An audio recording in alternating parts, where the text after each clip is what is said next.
Bonjour et bienvenue sur Apprendre à faire son savon. Et aujourd'hui, nous allons répondre à une question qui est dans la tête de tous ceux qui veulent commencer à faire du savon maison. La question est la suivante: quel matériel faut-il pour commencer à faire son savon maison?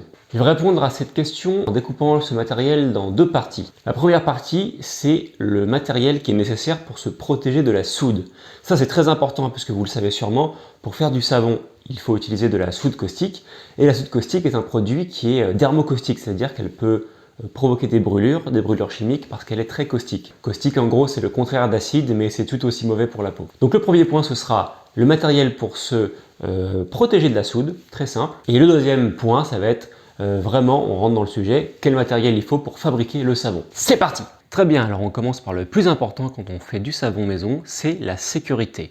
Pour faire son savon, vous le savez, on utilise de la soude, donc il faut s'en protéger et pour ça, c'est assez simple. Premièrement, utilisez des gants, utilisez toujours des gants puisque vos mains, ce sont la partie de votre corps qui va être le plus proche de la soude à chaque fois, donc utilisez des gants pour protéger vos mains des projections et des éclaboussures de la soude caustique. Le deuxième point important, évidemment, ce sont vos yeux, puisque les yeux c'est très fragile et si jamais par accident vous aviez une petite éclaboussure qui allait dans l'œil, ce serait un petit peu regrettable et douloureux. Donc protégez vos yeux. Pour ce faire, vous avez deux solutions, soit des lunettes de protection qu'on trouve dans tous les magasins de bricolage, ou alors la deuxième solution qui est celle que j'utilise, c'est d'avoir carrément une visière de sécurité. L'avantage de ça, il y en a deux. D'une part, si vous, comme moi, vous avez déjà des lunettes, eh bien, c'est plus facile et plus agréable de porter une visière par-dessus vos lunettes que des lunettes de sécurité par-dessus vos lunettes de vue. Et le deuxième point, c'est que la visière de sécurité, en plus de protéger vos yeux, protège tout votre visage. Puisque pourquoi s'arrêter aux yeux quand on peut protéger tout son visage? Les gants, la visière. Et le troisième point, en fait, le but, c'est de n'avoir aucune surface de votre corps accessible à la soude, puisqu'on ne sait jamais, en cas de petite éclaboussure, voire de renversage de peau, ça peut arriver, on ne sait jamais où la soude va aller. Donc, pour être sûr d'avoir son corps bien couvert entièrement par des vêtements, et puis, pourquoi pas aussi pour protéger ses vêtements habituels et éviter qu'ils soient abîmés par la soude, l'idéal, c'est d'avoir une blouse, comme celle-ci, le même genre de blouse que celle qu'on pouvait avoir en TP de chimie à l'école, par exemple, au collège. Eh bien, tout simplement avoir des vêtements longs. Vous voyez, là, par exemple, j'ai une veste qui me couvre bien tout le bras. Pareil, j'ai un pantalon qui me couvre les jambes entièrement. J'ai des chaussures qui sont fermées. J'ai l'entièreté du corps bien couvert avec mes vêtements ou ma blouse, plus les gants, plus la visière de sécurité. Et avec ça, la soude ne peut me toucher absolument nulle part. Donc, la sécurité est là. Très bien, maintenant qu'on a parlé sécurité et qu'on est bien protégé avec la soude, parlons du matériel à proprement parler pour commencer à faire son savon maison. Alors évidemment, en savonnerie, comme dans tous les arts créatifs et tous les loisirs, il y a le matériel de base pour commencer, mais à part ça, avec ça, on peut trouver des tonnes et des tonnes de matériel, de petits objets, de gadgets. Donc moi, je vais bien vous parler ici seulement du matériel de base pour commencer à faire son savon. Alors, qu'est-ce qu'on a? Pas grand-chose, vous allez le voir, c'est surtout du matériel de cuisine et vous en avez sûrement déjà beaucoup chez vous. La première chose, ça va être deux récipients.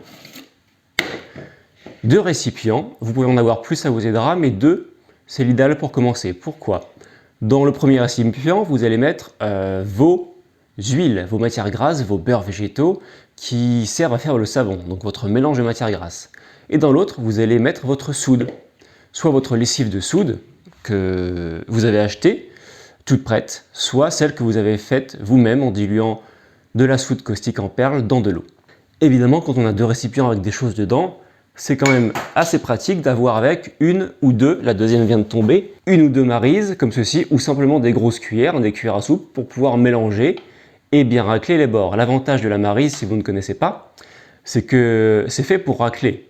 C'est un ustensile qui est souple, et c'est très pratique pour racler les bords quand vous avez versé les choses d'un récipient à un autre. Mais une grosse cuillère fait très bien l'affaire au début ou même après. En plus de ça, pour peser les huiles et la soude dont on vient de parler, une balance. Une balance, alors pas besoin qu'elle soit précise au milligramme, au dixième, au centième de gramme. Moi, vous voyez, c'est une balance qui est précise au gramme seulement, je ne mets même pas de virgule. Et pour faire du savon, c'est bien suffisant. Vous pourrez peser vos huiles et votre soude. Si vous utilisez de la soude en micro-perles, avoir un petit récipient pour peser la perle de soude, c'est pratique. Si vous utilisez de la lessive de soude déjà toute faite, pas besoin, puisque vous pourrez la peser directement en la mettant dans votre grand récipient. Mais si vous faites la dissolution vous-même, c'est pratique d'avoir un petit récipient pour peser les perles avant de les dissoudre. Ensuite, avec tout ça, vous avez déjà pu préparer votre huile et vos autres matières grasses dans un récipient, votre lessive de soude dans un autre. Maintenant, le temps est venu de mélanger les deux à l'aide d'un mixeur plongeant. Un mixeur plongeant. Alors, pour être tout à fait honnête, vous pouvez très bien mélanger votre mélange huile et soude à la main, avec un fouet par exemple, mais ça va être vraiment beaucoup plus long et fatigant. Utiliser un mixeur plongeant, ça va vraiment accélérer la chose. Alors qu'est-ce qu'il vous faut comme mixeur plongeant? Eh bien, vous n'avez pas besoin d'un mixeur très puissant, donc un mixeur entrée de gamme suffit largement. Le mien, il fait 130 watts, je crois. Mais comme on fait que brasser quelque chose de liquide, de l'huile, eh bien, c'est bien suffisant. Ce qui est pratique aussi avec votre mixeur pour le nettoyer, c'est si il se démonte de ce qui n'est pas le cas de celui-là, puisqu'il est vraiment très peu cher.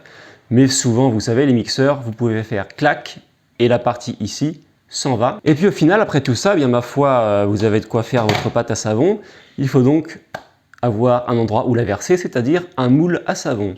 Alors les moules à savon, il y en a des tas qui existent. Vous trouverez beaucoup ce genre de moule, c'est celui avec lequel j'ai commencé, qui est en fait un cadre en bois qui soutient un moule mou en silicone. Donc ça, c'est très bien pour faire des grands savons que vous pourrez ensuite couper avec un couteau par exemple.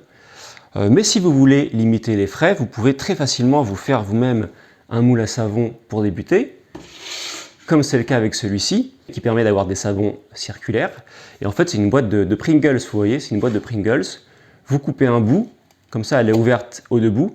Un bout parce qu'il y avait le bouchon et l'autre bout c'est le fond que vous avez enlevé. Et vous pouvez mettre votre savon dedans pour le couler dedans, ça vous fait des savons circulaires après. De la même manière, vous pouvez très bien utiliser une brique alimentaire en carton, donc ici du lait, mais ça peut être par exemple aussi de la soupe ou je ne sais pas, de la crème anglaise ou peu importe.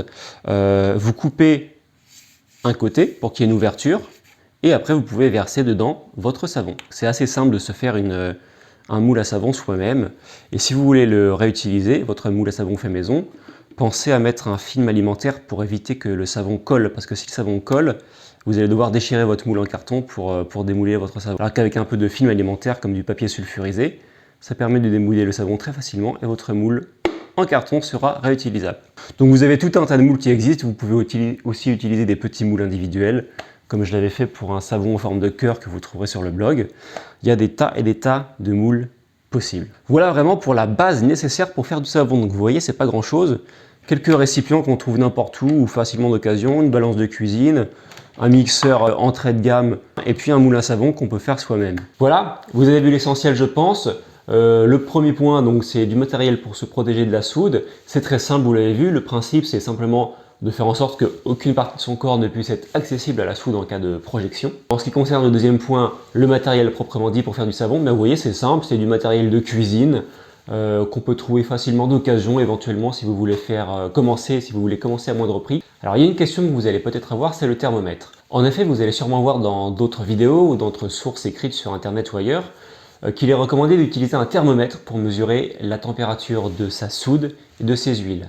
Je l'ai fait un petit peu au début et puis après j'ai voulu essayer sans parce qu'en fait je trouvais qu'utiliser un thermomètre c'était se rajouter une complication qui ne m'avait pas l'air si utile que ça. Et donc j'ai essayé de faire sans et ça marche très bien. Et depuis je fais toujours sans. Si vraiment vous voulez mélanger votre huile et votre soude à une température proche, vous pouvez simplement le sentir avec vos mains en touchant votre récipient d'huile, votre récipient de soude et vous voyez s'ils sont à peu près à la même température. Et même moi des fois je vous avoue, je mélange une soude très chaude dans mon huile à température ambiante et j'ai pas de souci avec ça. Donc moi je me passe du thermomètre. Si vous voulez commencer avec un outil en moins, quelque chose à mesurer en moins, une complication en moins, vous pouvez faire sans thermomètre, ça va marcher très très bien. C'est pour ça que je ne l'ai pas mis dans cette liste. Mais si vous souhaitez utiliser le thermomètre, libre à vous, aucun problème avec ça.